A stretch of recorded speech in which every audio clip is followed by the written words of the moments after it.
오늘 본문은 성도들에 대하여 성령을 쫓아 사는 삶을 살기 바라는 구체적인 권고의 내용이 있습니다. 17절 상반절에 보면은 사도 바울은 양자의 영을 받았으므로 라고 합니다. 여기서 양자를 뜻하는 헬라어가 히오데시아스라는 단어입니다. 히오데시아스라는 단어는 어떤 아이를 자신의 자녀로 입양하는 것을 의미할 때 쓰이는 전문적 법률 용어입니다. 법률 용어라는 말은 뭐냐면은 말한 대로 그대로이다 라는 뜻입니다. 여기 양자의 영을 받았으므로 라고 얘기하고 있죠. 받았으므로 라는 것을 헬라어로 보면은 엘라베테라는 단어인데, 이것은 바로 뭐냐, 이미 취하거나 받은 상태에 들어간 것, 되어진 상태를 나타냅니다. 바울에게 있어서 히오데시아스는 양자가 되어 하나님의 자녀된 현재의 상태로 이해하지 않습니다. 장차 성취될 소망의 목표, 즉 상속자의 의미로도 받아들여졌습니다. 우리가 지금 하나님의 자녀일 뿐만 아니라 미래의 상속자가 된다라는 뜻이라는 것이죠. 바울은 양자에 관한 말씀을 자신이 선포하는 하나님 구원사의 뼈대 속에 위치시켰습니다. 예를 들어서 갈라디아서 3장 7절에 보면은 그런즉 믿음으로 말미암은 자들은 아브라함의 자손인 줄 알지어다, 이렇게 선언하면서 명령하고 있습니다. 갈라디아서 3장 29절에 보면은 너희가 그리스도의 것이면은 곧 아브라함의 자손이요 약속대로 유업을 이을 자다, 이렇게 말을 하고 있습니다.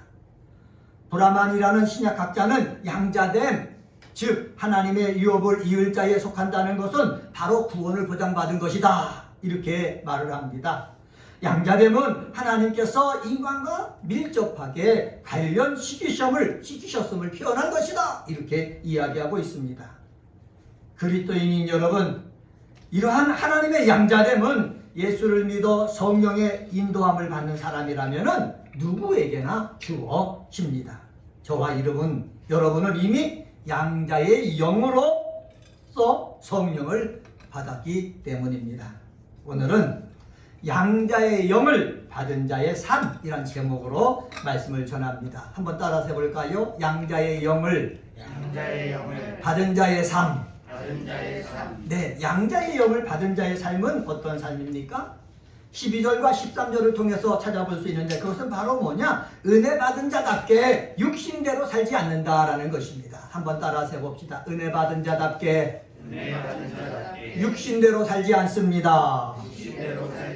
네, 양자의 영을 받았다라는 것은 은혜 받았다는 거지요. 그런데 은혜 받아놓고 육신대로 사는 것이 아니라, 옛날 습관대로 기질대로 사는 것이 아니라 은혜 받은 자답게 은혜로 살아간다는 것입니다.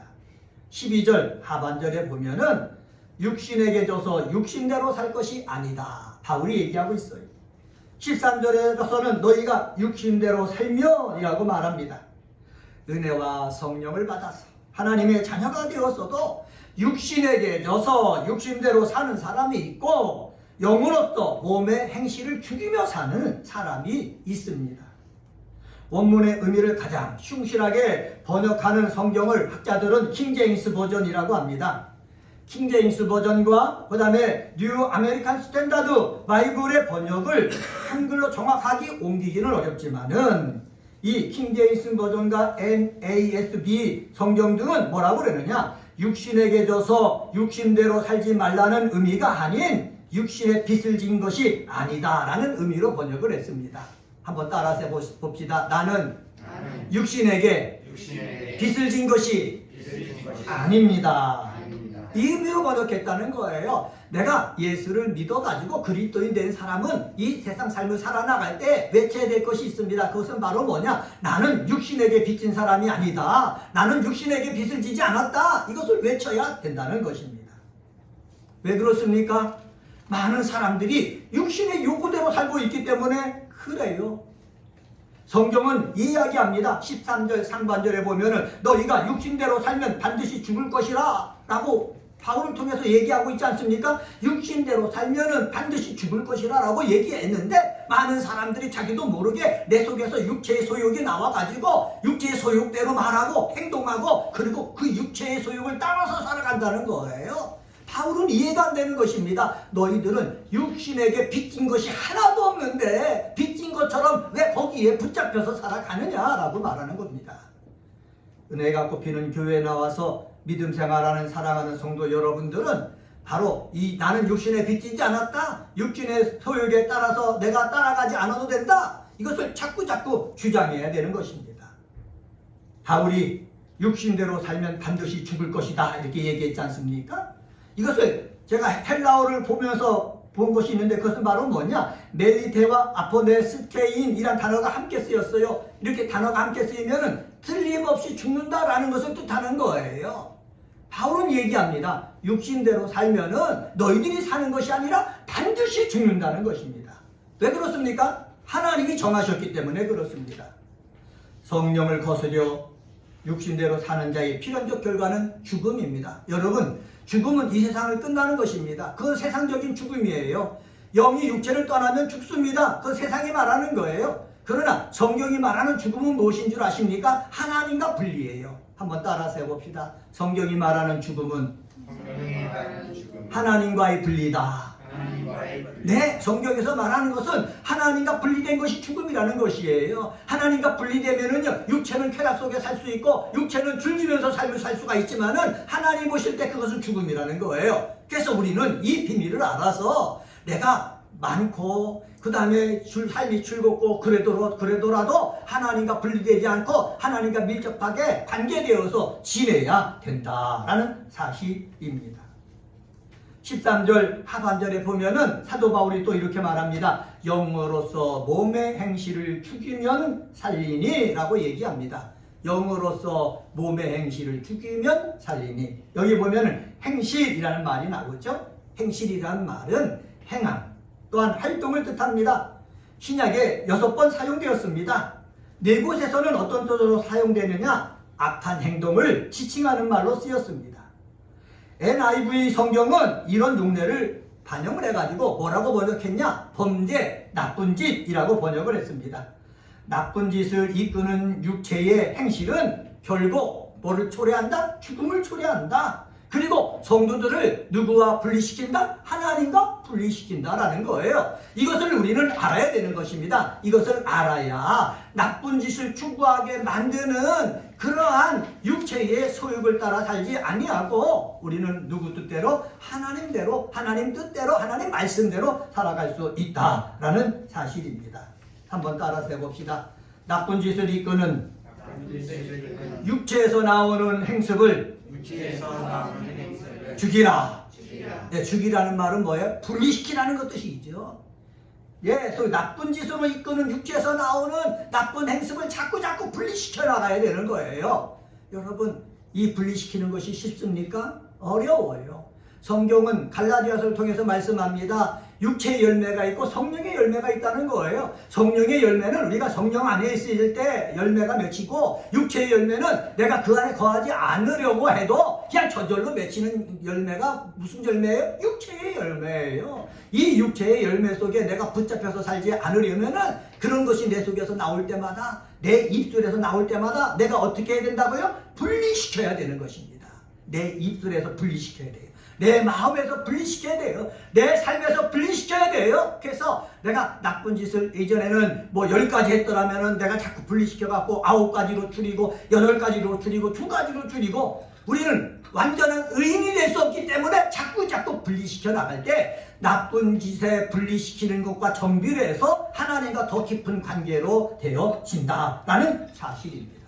성도 여러분, 은혜 갖고 피는 교회 그리스도인 되는 저와 여러분은 이렇게 나쁜 짓에서 점점 분리시켜 나가는 하나님의 사람이 되어야 됩니다. 그러기 위해서 우리가 무엇을 위해서 기도해야 되겠습니까? 성령 충만을 위해서 기도해야 되는 거예요.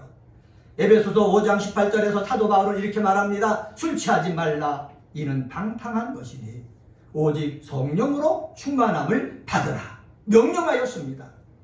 아무도 자신의 육체에 틈을 두어서는 안 된다라는 사실입니다.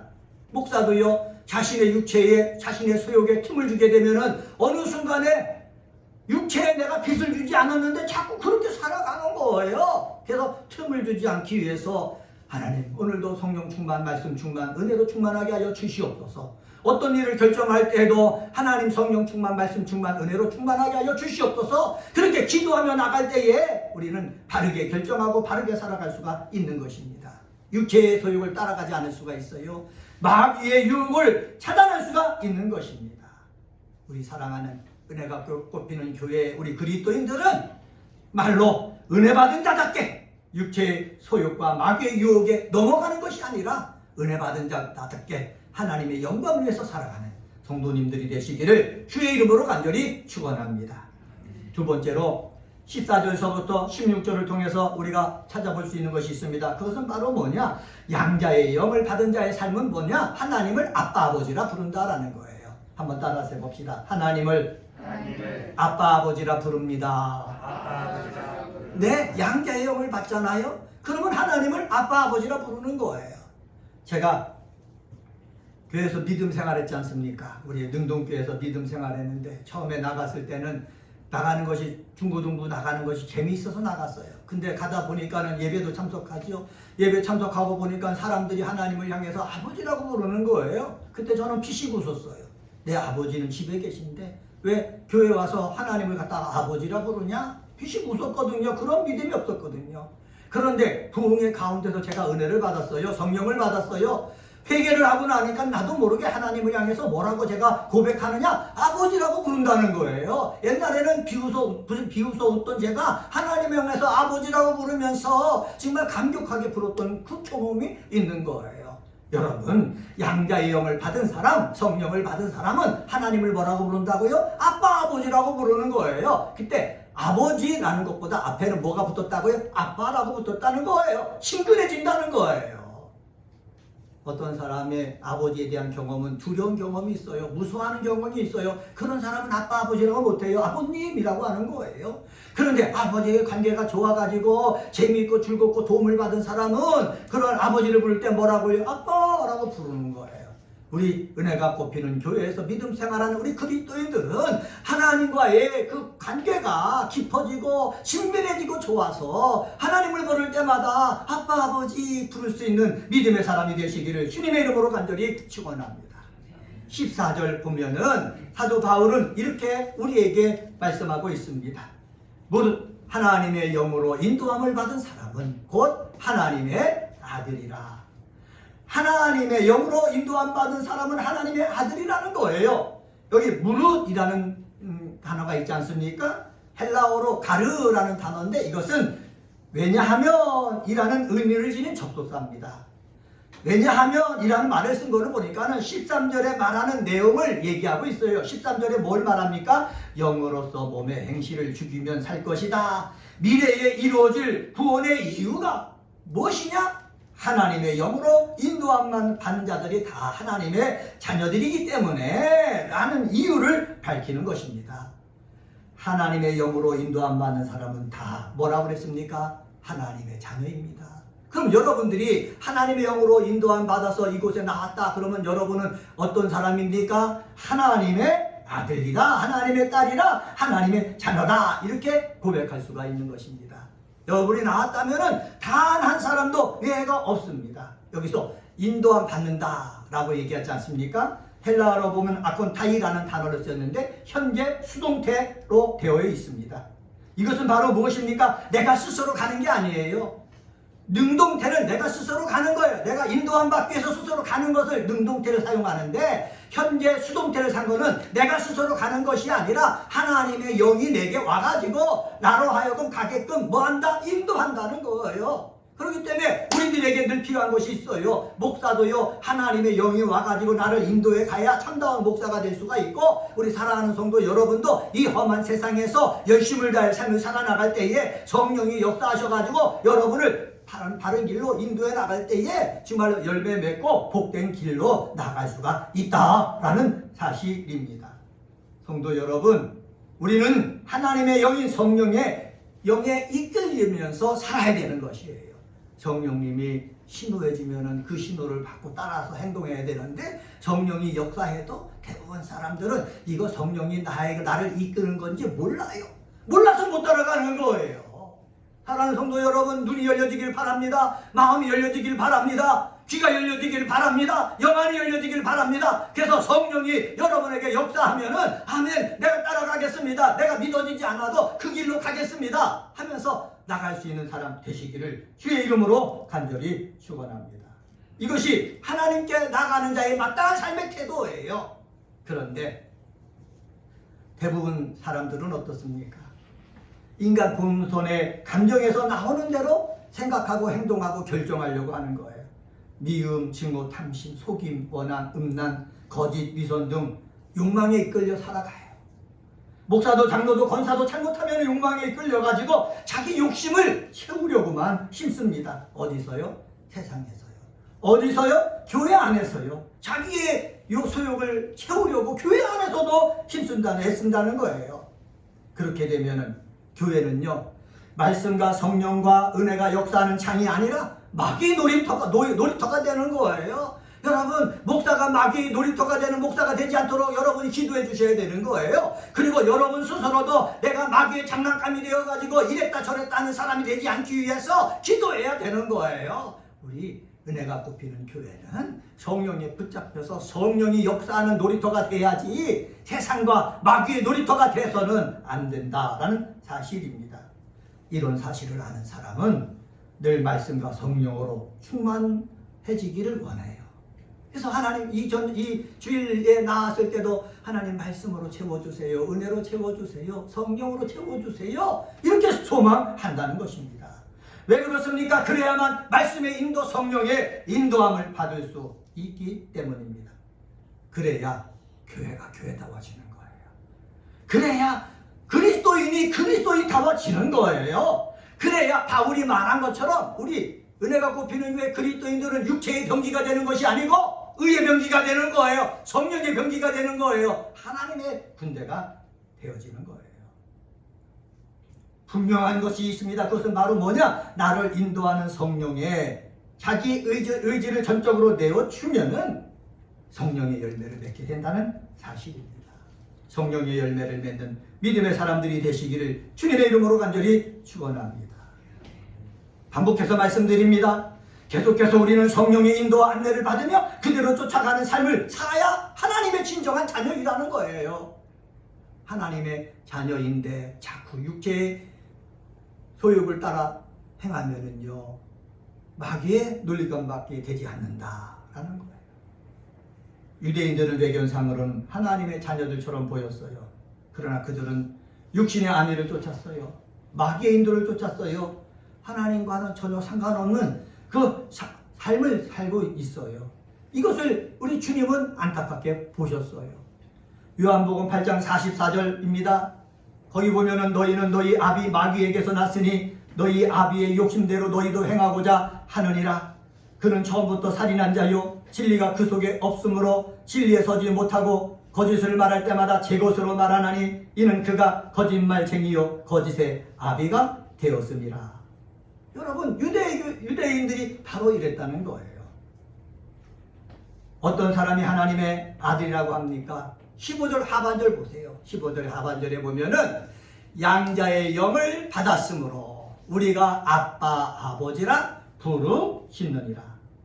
어떤 사람이 하나님의 아들입니까? 양자의 영을 받은 사람이에요. 양자의 영을 받은 사람은 신분이 바뀝니다. 그리고 양자의 영을 받은 사람은 하나님을 뭐라고 부른다고요? 당당하게 아빠 아버지라고 부른다는 거예요. 이 양자의 영을 받기 전에는 어떻게 하나님을 아빠 아버지라고 부를 수 있겠습니까? 죄인이 부족한 자가 피조물인 자가 마귀에게 농락당하는 자가 어떻게 하나님을 아빠 아버지라고 부를 수 있겠습니까? 그러나 양자의 영을 받은 다음에는 내가 부족하고 연약해도 죄가 있어도 예수님을 통해서 양자애가 되었기 때문에 부족해도 하나님을 향해서 뭐라고 부른다고요? 아빠 아버지라 부른다는 것입니다. 사랑하는 성도 여러분, 우리는 성령을 힘입어 하나님을 향해서 아빠 아버지라 부르는 사람입니다. 우리는 부를 때 조용하게 부르지 말고 당당하게 크게 아빠 아버지 부를 수 있는 믿음의 사람, 확신이 있는 믿음을 가진 사람이 되시기를 주님의 이름으로 간절히 축원합니다. 16절 말씀 보시기 바랍니다. 16절 말씀은 함께 읽겠습니다. 시작. 성령이 친히 우리 영과 더불어 우리가 하나님의 자녀인 것을 증언하시나니. 성령이 친히 우리 영과 더불어 우리가 하나님의 자녀인 것을 뭐 하신다고 그랬습니까? 증언하신다 되어 있습니다. 여기 보면은 증언하신다라는 말, 더불어라는 말 나오지요. 여기서 이 증언한다, 더불어라는 이 말이 나오는데 이 헬라어로 보면 셴마트레이라는 단어를 썼습니다. 어떤 사람이 함께 증인이 되다, 함께 증인이 되다 라는 뜻이 있거든요. 그러니까 영과 더불어 내 영이 함께 증인이 된다는 거예요. 누가? 내가. 뭐라는 거? 하나님의 자녀라는 것을 증거한다는 거예요.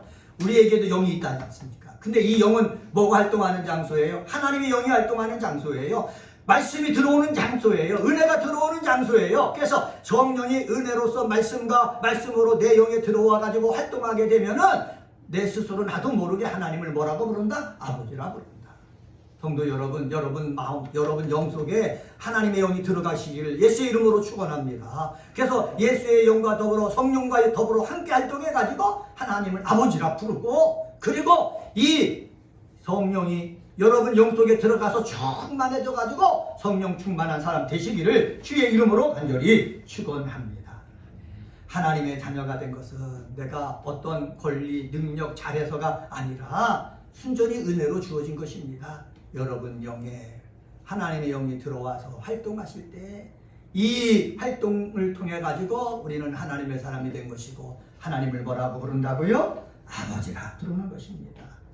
은혜가 꼽히는 교회, 우리 그리스도인인 여러분, 인간의 영인 여러분 속에 성령이 들어와서 활동하게 하는 믿음의 사람이 되시기를 주의 이름으로 부탁을 드립니다. 많은 사람이 예수님을 영접하고 있으면서도 여러분 마음속에서 성령이 활동하도록 내 마음을 내주지 않아요.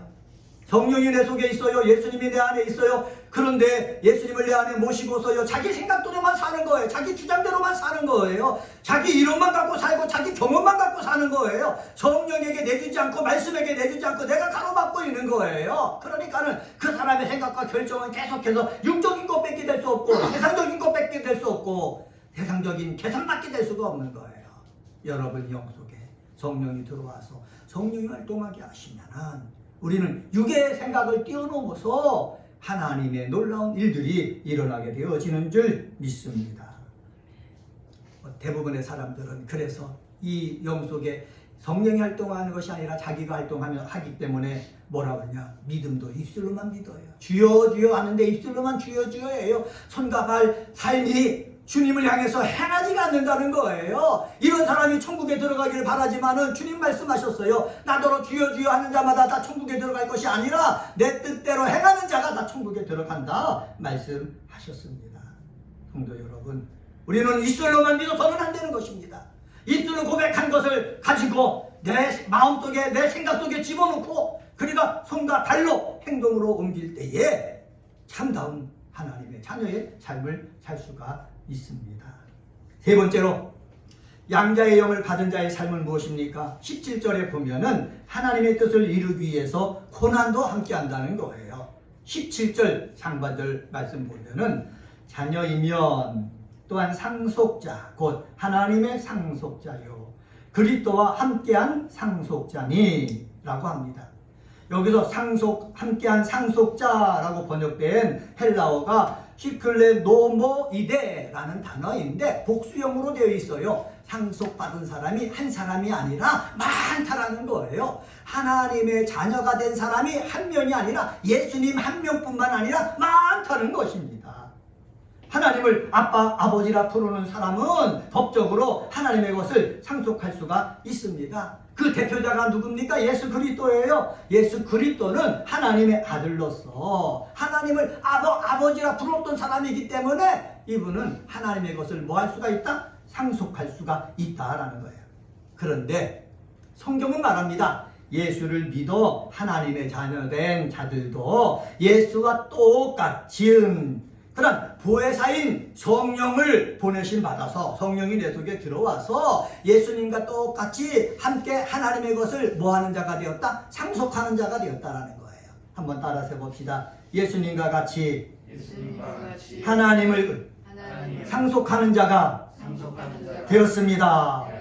네, 예수님을 통해서 예수님과 같이 하나님의 것을 뭐하는 자가 됐다? 상속하는 자가 되었다는 것이에요. 이것이 복음 중에 복음이라는 거지요. 나는 부족하고 연약해도 하나님의 것을 예수님을 통해서 상속하는 자가 됐으니 말씀도 내 속에 있고 예수에게 있던 능력도 내 속에 있고 정말 하나님께서 계획했던 그런 지혜도 내 속에 있고 나도 이런 것들을 상속하는 자가 되는 거예요. 여러분, 하나님 나라는요, 내가 죽어서 천국 가서 받는 것이지만은 내가 살아있을 때도 받을 수가 있습니다.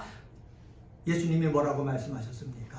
예수의 말씀, 예수의 능력이 임하면은 하나님 나라가 너희 속에 임했다고 말씀하지 않았습니까? 여러분 말씀 속에 예수님이 거하면은 여러분 속에 뭐가 임한 거예요? 하나님 나라가 임한 거예요. 하나님의 나라의 것을 우리는 뭐 받을 수가 있다? 상속받을 수가 있다라는 거예요. 한번 따라서 해봅시다. 하나님 나라의 것을 나는 상속받을 수가 있습니다. 이게 믿음입니다. 예수님만 병을 고친 게 아니에요. 예수님만 더러운 귀신을 내쫓은 게 아니에요. 예수님만 죄인들을 용서해 주신 것이 아니에요. 예수님만 천국 복음을 전가한 것이 아니에요. 나도 예수님처럼 이런 것을 상속받아서 병을 향해도 병자를 위해서도 기도하고 더러운 귀신 들린 자를 향해서 이놈의 더러운 귀신아 이 사람에게서 떠나가라 명령하고 그리고 죄인으로서 희망을 잃어버린 사람에게 죄를 용서해주고 새로운 삶을 살아갈 수 있는 그 길을 열어주는 그 사람이 바로 누가 되어야 되느냐? 예수님처럼 저와 여러분이 되어야 된다는 사실입니다. 한번 따라서 해봅시다. 예수 그리스도가 받은 상속은 아버지와 함께 받을 영광입니다. 예, 예수께서 받은 것은 아버지에게 있는 그 능력이고요. 또한 아버지께 함께 받을 영광입니다. 여러분, 우리가 하나님의 자녀가 됐잖아요. 그러면 이 세상에서 여러분을 편안하게 하려고 하는 그러한 뜻이 아니에요. 나중에 분명히 하나님 나라가 임하면은 아버지께서 받을 그 영광을 우리도 받게 하기 위한 것이에요. 그러면 이게 얼마나 큰 복음 중에 복음입니까? 예수님도요, 아버지의 영광을 받는데 언제 받아요? 마지막 때에 받는 거예요. 죽으시고 부활하시고 승천하셔서 하늘 보좌 우편에 앉아 계신다고 그랬죠. 그 자체가 영광이지 않습니까? 더 큰 영광은 무엇이에요? 이 세상에 다시 오셔서 심판하는 게 더 큰 영광이에요. 그 영광을 우리는 어떻게 함께 누리는 자가 되어진다라는 사실입니다. 이게 복음 중에 복음인 거예요. 그런데 사도 바울은 말합니다. 이렇게 예수님처럼 아버지의 능력을 내가 이 세상에서 누리고 또 하나님의 때가 되면 하나님의 영광도 우리가 받는다. 그런데 이렇게 하나님의 자녀가 되면은 이 세상 삶을 살면서 당연스럽게 다가오는 뭐가 있다? 고난도 있다. 고난이 다가오면은 그 고난을 어떻게 하냐? 예수님이 이겨냈던 것처럼 기도하면서 하나님의 뜻이기 때문에 고난을 내가 몸으로 부딪히면서 이겨냈던 것처럼 우리가 하나님의 자녀가 되었기에 하나님의 뜻을 이루는 곳에 여러 가지 고난이 여러분 앞에 놓여지면은 그 고난을 예수님처럼 부딪혀서 이겨내야 된다라는 뜻입니다. 한번 따라서 해봅시다. 내 앞에 있는 고난을 예수님처럼 부딪혀서 이겨냅시다. 네, 이겨내야 되는 거예요. 예수님은 내가 내 앞에 놓여있는 고난을 내가 부딪혀서 이겨내는 것이 힘들기 때문에 기도했어요. 이 잔을 내게서 옮기시옵소서. 이 잔을 내게서 옮기시옵소서. 이 잔을 내게서 옮기시옵소서. 그런데 하나님 아버지의 뜻은 네가 부딪혀서 이겨내야 된다. 계속해서 말씀하시니까 아멘. 그러면 내가 부딪혀서 이겨내겠습니다. 한 거예요. 목사도요, 앞에 놓여있는 고난에 내가 어떻게 해요? 뒤로 물러가면은 하나님의 뜻을 이룰 수가 없는 거예요. 부딪혀서 이겨내야죠. 몸에 병이 있어도요, 삶에 어려움이 있어도요, 부딪혀서 이겨내야죠. 사랑하는 은혜가 굽히는 교회 그리스도인 여러분, 앞에 놓여있는 고난 때문에 물러서지 말고 포기하지 말고 절망하지 말고 예수님처럼 부딪혀서 넘어가는, 그래서 하나님의 뜻을 이룰 수 있는 우리 성도님들이 되시기를 주의 이름으로 간절히 축원합니다. 베드로전서 2장 21절에 사도 베드로는 이렇게 말했습니다. 이를 위하여 너희가 부르심을 받았으니 그리스도도 너희를 위하여 고난을 받으사 너희에게 본을 끼쳐 그 자취를 따라오게 하려 하셨느니라. 그 자취를 따라오게 하셨다는 거예요. 우리도요, 예수 그리스도를 따라서 고난의 앞에 있다면 그 고난을 넘어서야 될 줄 믿습니다. 히브리서 12장 2절에 보면은 그 앞에 즐거움을 위하여 십자가를 참으사 부끄러움을 개의치 아니하신 결과 하나님 보좌 우편에 앉으셨다라고 말씀하고 있습니다. 이러한 사실은요, 예수 그리스도와 연합된 우리 그리스도인들에게도 해당된다고 바울은 일관되게 진술하고 있습니다. 빌립보서 1장 29절 말씀 보면은 그리스도를 위하여 너희에게 은혜를 주신 것은 다만 그를 믿을 뿐 아니라 또는 그를 위하여 고난도 받게 하려 하십니다. 성도 여러분, 내 앞에 다가오는 그 고난 물러서지 말고 뛰어넘는, 그래서 예수처럼 승리하는 사람 되시기를 주의 이름으로 간절히 축원합니다.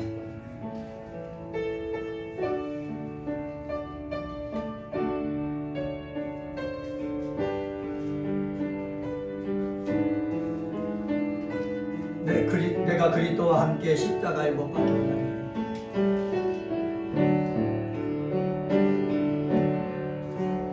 내가 그리스도와 함께 십자가에 못 박혔나니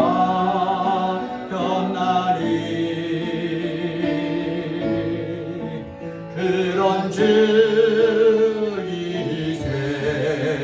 내가 산 것 아니요 오직 내 안에 예수께서 하신 것이라. 이제 육체 가운데 사는 것은